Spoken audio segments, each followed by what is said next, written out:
Hi friends, welcomes to Pavis pantry. இன்னைக்கு நம்ம பார்க்க போகிறது இந்த குளிர் கிளைமேட்டுக்கு ஏற்ற மாதிரி ஒரு துவையல் தாங்க பார்க்க போகிறோம். என்னன்னு யோசிக்கிறீங்களா? இப்போதான் என்னோட சேனலை நீங்கள் ஃபஸ்ட் டைம் பார்க்குறதா இருந்தால் என்னோட சேனலை சப்ஸ்கிரைப் பண்ணிக்கோங்க. பக்கத்தில் இருக்க பெல் ஐக்கானும் கிளிக் பண்ணிக்கோங்க. அப்போ தான் இந்த மாதிரி இன்ட்ரெஸ்டிங்கான குக்கிங் வீடியோஸை நீங்கள் மிஸ் பண்ணாமல் பார்க்கறதுக்கு. அப்படி என்ன துவையல்னு யோசிப்பீங்கிற? வேற ஒன்றும் கிடையாதுங்க, மருத்துவ துவையல் தான் சொல்லணும். ஏன்னா இது ஒரு கலவையாக ஒரு ப்ராடக்ட்டை மட்டும் கிடையாது. அதை ஒரு வெஜிடபிளையோ கீரையோ வச்சு செய்யாமல் ஒரு 2-3 ஐட்டத்தையும் சேர்த்து தான் செய்கிறோம். முள்ளங்கி, புதினா, கருவேப்பிலை இது எல்லாத்தையும் சேர்த்து இந்த குளிர் கிளைமேட்டுக்கு ஏற்ற மாதிரி செய்கிற துவையல் தாங்க. இந்த காரமாக நல்லா சுருக்குன்னு சூப்பராக இருக்கும். வாங்க வீடியோக்குள்ள போகலாம். இந்த துவையலை எவ்வளோ சிம்பிளாக எவ்வளோ ஈஸியாக செய்கிறதுன்றதை பார்ப்போம். நான் இந்த மாதிரி 1/4 கிலோ முள்ளங்கி தான் எடுத்திருக்கேன். முள்ளங்கியை இப்படி எடுத்து கத்தியில் இப்படி சும்மா க்ளீன் பண்ணி விட்டுக்கோங்க. ஏன்னா அது தோல் சீவரத்து ரொம்ப ஒன்றும் பெருசாலாம் இருக்காது. கத்தி வச்சு இப்படி க்ளீன் பண்ணாலும் சரி, இல்லை நீங்கள் பீலர் வச்சு க்ளீன் பண்ணுறதுனால அது உங்களோட சாய்ஸு.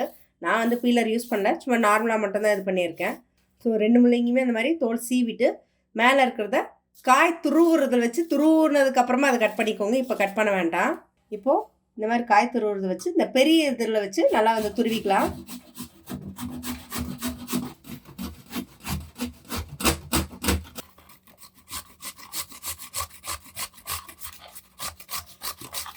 இப்போது 2 முள்ளங்கியும் நம்ம துருவிட்டோம்.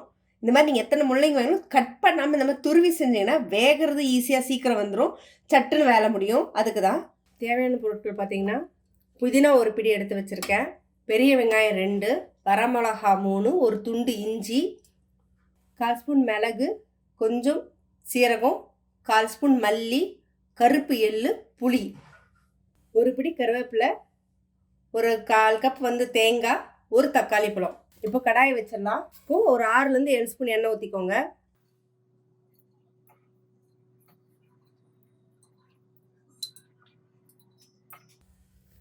எண்ணெய் காஞ்சிருச்சு.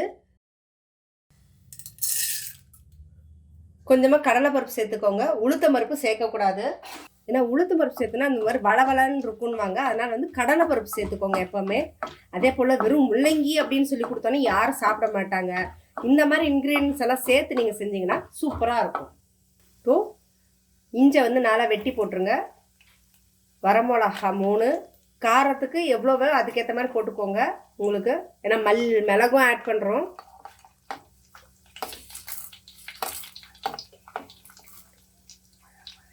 இது ஆக்சுவலாக மழை கிளைமேட் போது நல்லா எல்லாருக்கும் இப்போ சளி பிடிக்கும். அதனால் கொஞ்சம் இந்த மாதிரி நீங்கள் செஞ்சீங்க அப்படின்னா சாப்பிட்றதுக்கும் நல்லாயிருக்கும். அந்த சளி பிடிக்கிறது, தொண்டை கரகரப்பாக இருக்கிறது, இந்த உடம்பு டயர்டாக இருக்குது, அது எல்லாமே இதில் இதாகும். ஏன்னா இந்த குளிர்காலம் மழை காலம்னு வரும்போது இந்த மாதிரி செஞ்சு கொடுத்தீங்கன்னா சூப்பராக இருக்குங்க. சாப்பிட்றதுக்கு நல்லா காரசாரமாக புளிப்பாக, இட்லி தோசையிலேருந்து எல்லாத்துக்குமே.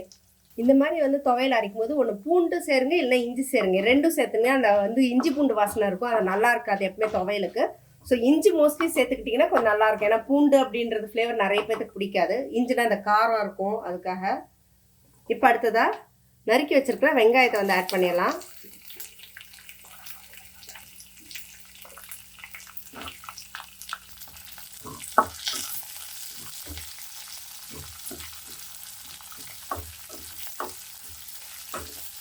வெங்காயம் நல்லா வதங்கட்டும்.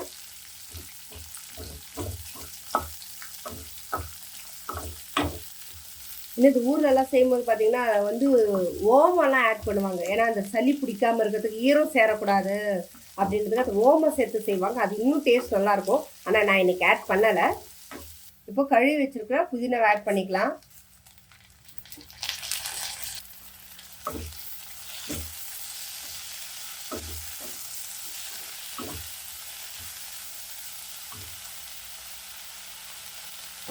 அது கூடவே துருவி வச்சிருந்த முள்ளங்கி ஆட் பண்ணிக்கோங்க.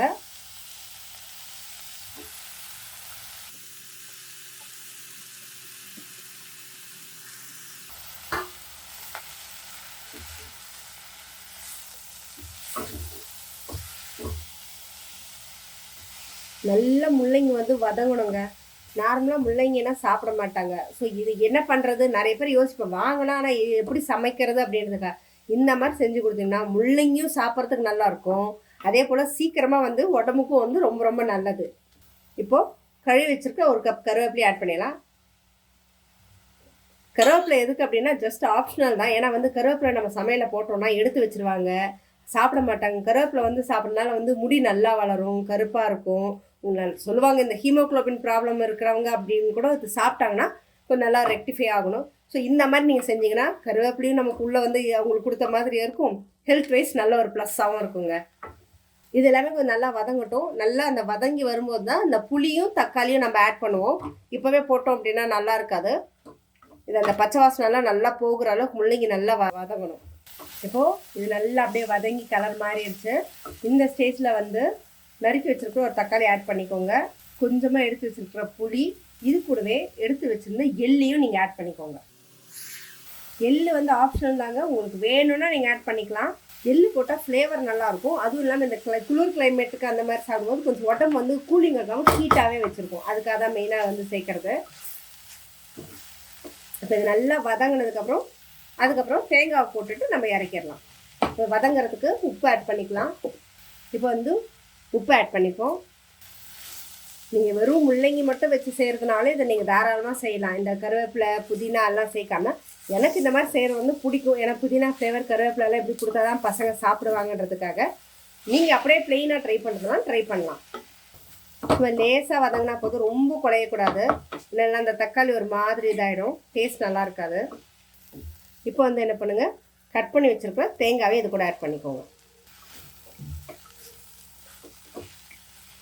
ஊருங்களை பாட்டிங்கெல்லாம் செய்யும்போது இந்த தேங்காய் கூட சேர்க்க மாட்டாங்க. ஏன்னா தேங்காய் சேர்த்தோம் அப்படின்னாக்கா அந்த ஸ்வீட்னஸ் மாறும். முள்ளங்கி வந்து நல்லா காரசாரமாக இருக்கும், தேங்காய் போடாமல் செஞ்சுவாங்க. பட் ஆனால் நமக்கு வந்து இந்த தேங்காயோட சாப்பிட்டு சாப்பிட்டு பழகினதுனால கொஞ்சம் கஷ்டம். இல்லை ஒரு ஆள் தான் இருக்கீங்க, கொஞ்சமாக தான் செய்கிறீங்கன்னா தேங்காவை நீங்கள் அவாய்ட் பண்ணிக்கலாம். ஸோ நல்லா வதங்கிடுச்சு.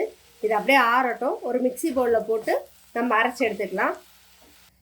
ஆறிடுச்சு. இப்போ இதை வந்து மிக்சியில் போட்டு அரைச்சிடலாம்.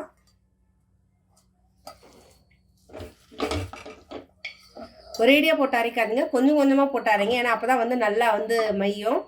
இப்போது அரைச்சிட்டோம். ரொம்ப நைஸாகவும் அரைக்காதீங்க. ஸோ கொஞ்சம் கொரகொரப்பாக இருந்தால் தான் அந்த டேஸ்ட் சாப்பிட்றதுக்கு நல்லாயிருக்கும். கலர் கொஞ்சம் வித்தியாசமாக இருக்குன்னு ஒன்றும் இல்லைங்க, புதினாவும் கருவேப்பிலையும் ஆட் பண்ணதுனால அது அப்படி இருக்குது. இல்லை நீங்கள் ஒரு முள்ளங்கி மட்டும் நீங்கள் போட்டு செஞ்சீங்கன்னா அதோட கலர் வேறு மாதிரி இருக்கும்.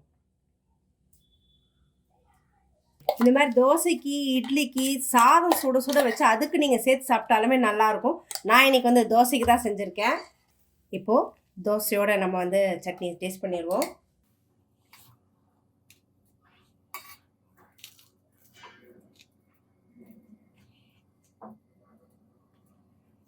இந்த மாதிரி செம்ம டேஸ்ட் சூப்பராக இருக்கும். அப்படின்னு நல்லா அந்த காரம் சாரமாக இந்த கிளைமேட்டுக்கு செமையாக இருக்குங்க.